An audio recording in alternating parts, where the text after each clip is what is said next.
Halo teman-teman, kembali lagi dengan saya Rizky Abrian. Hari ini kita tetap bahas tentang bahasa, tapi kita akan bahas tentang bagaimana bahasa itu bukan cuma alat untuk berkomunikasi, tapi juga alat yang bisa digunakan untuk memperkuat ikatan emosional. Maksudnya bagaimana? Saya akan mulai dari kutipan Nelson Mandela yang bilang bahwa if you talk to a man in the language that he understands, that goes to his head. But if you talk with a man with his language, it goes to the heart. Maksudnya bagaimana?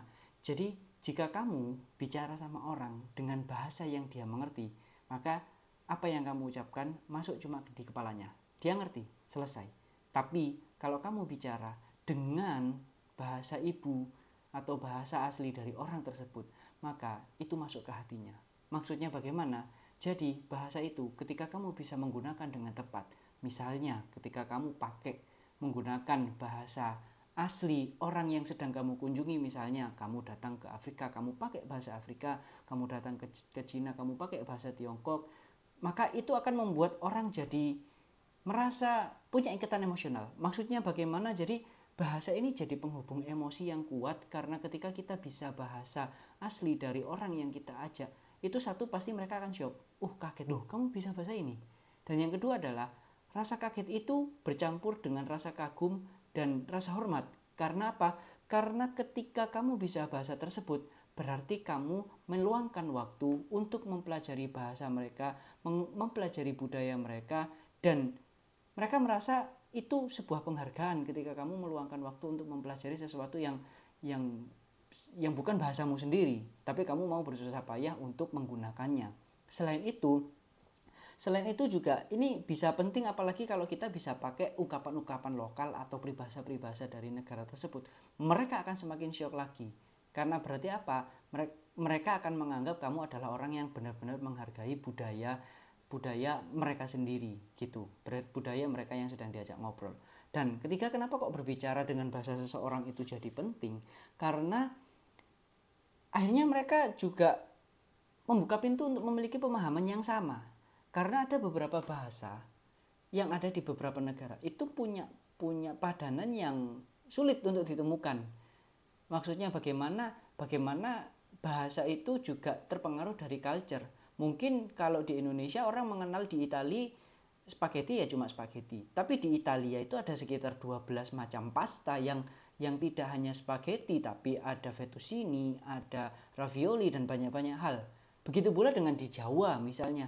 Ketika orang Inggris atau orang Italia kenalnya cuma rice, maka di Indonesia itu mulai dari gabah, dari padi, pari, gabah, beras, intip, dan seterusnya. Dan seterusnya. Karena mereka punya budaya yang berbeda. Dan itu adalah keunikan ketika kita belajar bahasa asing dari masing-masing orang yang sedang kita ajak bicara. Karena itu akan gak cuma masuk secara emosional, tapi juga masuk secara pemahaman. Dan yang selanjutnya, ini fakta juga bahwa ketika kita bisa belajar bahasa asing, kalau kita lihat youtuber yang polyglot maksudnya adalah orang-orang youtuber yang bisa berbahasa asing banyak sekali. Ketika dia datang, misalnya ada youtuber dari Amerika yang datang ke China, dia pakai bahasa China dengan logat China, orang-orang di sekitar kemudian kaget. Karena ekspektasi mereka melihat orang barat dengan wajah yang Amerika banget, tapi ternyata ngomong bahasa Cina. Dan kemudian efeknya mungkin mereka langsung dekat sekali, mereka punya hubungan ikatan emosional yang langsung dengan kuat, atau kemudian tiba-tiba dia dapat makan gratis. Itu sangat mungkin terjadi, dan kalau kamu lihat di YouTube itu banyak sekali. Atau juga ketika ada bule yang kemudian tiba-tiba bisa bahasa Jawa, maka kita akan lebih ramah lagi kepada orang tersebut. Kalau kita lihat di YouTube biasanya, dan memang itu naluriah ya. Bapak pun kalau misalnya ketemu orang bule yang bisa berbahasa Jawa, Bapak akan bersikap ramah dan respect, karena dia juga memeluangkan waktu untuk belajar bahasa dan budaya kita. Dan itu salah satu bentuk respect ya, tanpa harus ditunjukkan secara langsung. Dan kemudian kalau kita bicara tentang bagaimana kalau kita menggunakan bahasa, itu nggak cuma diterapkan di bahasa asing, tapi bagaimana juga ketika kita menempatkan bahasa itu sesuai dengan konteks, dengan siapa kita bicara. Ambil contoh gampang aja. Ketika Bapak bicara dengan Gen Z, maka konteks yang harus dipakai ya harus sesuai dengan Gen Z. Gen Z itu hidupnya di mana sih? Kalau Gen Z yang cewek mungkin hidupnya nggak jauh-jauh dari Netflix, Spotify, drama Korea, boy band, dan lain-lain.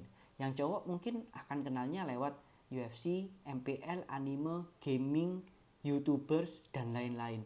Maka ya ketika Bapak harus berbicara dengan Gen Z, maka topik-topik atau tema atau bahan obrolan yang harus dipakai ya tidak harus jauh-jauh dari itu. Supaya apa? Supaya relate, supaya nyambung, supaya mereka merasa se-vibe. Bahasa mereka kan, oh kayaknya ini kok sama Bapak ngobrolnya se-vibe.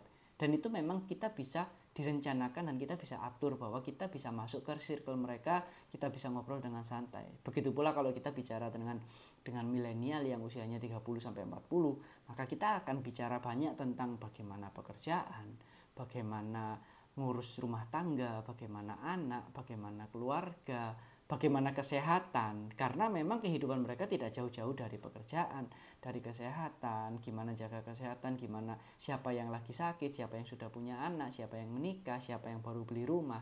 Bahasanya nggak akan jauh-jauh dari situ. Maka kita berbicara itu kalau berpendapat mengacu kepada apa yang diucapkan Nelson Mandela, nggak cuma kita belajar bahasa asing, tapi kita juga bisa menggunakan konteks yang tepat untuk berbicara dengan orang yang tepat. Sehingga apa? Ada ikatan emosional dan kita berkomunikasi itu jadi enak. Dan yang terakhir kesimpulannya adalah bahwa memang bahasa itu lebih dari sekedar alat untuk menyampaikan pesan, tapi kita bisa digunakan untuk menyentuh hati, menciptakan hubungan emosional yang kuat dengan orang lain. Selain itu juga ketika kita berusaha berbicara dengan bahasa lokal di sebuah negeri atau di negeri orang yang sedang kita datangi, maka itu juga akan menunjukkan bahwa kita menunjukkan penghargaan terhadap masyarakat di sana dan juga membuka jalan untuk menuju pemahaman yang lebih baik. Kita punya interaksi yang lebih baik, kita punya relationship yang lebih baik, dan ya itulah kenapa kita juga perlu belajar bahasa asing, apalagi ketika kita harus tinggal di negara tersebut. Jadi terima kasih sudah mendengarkan episode ini, semoga bisa bermanfaat dan sampai jumpa di episode selanjutnya. Terima kasih.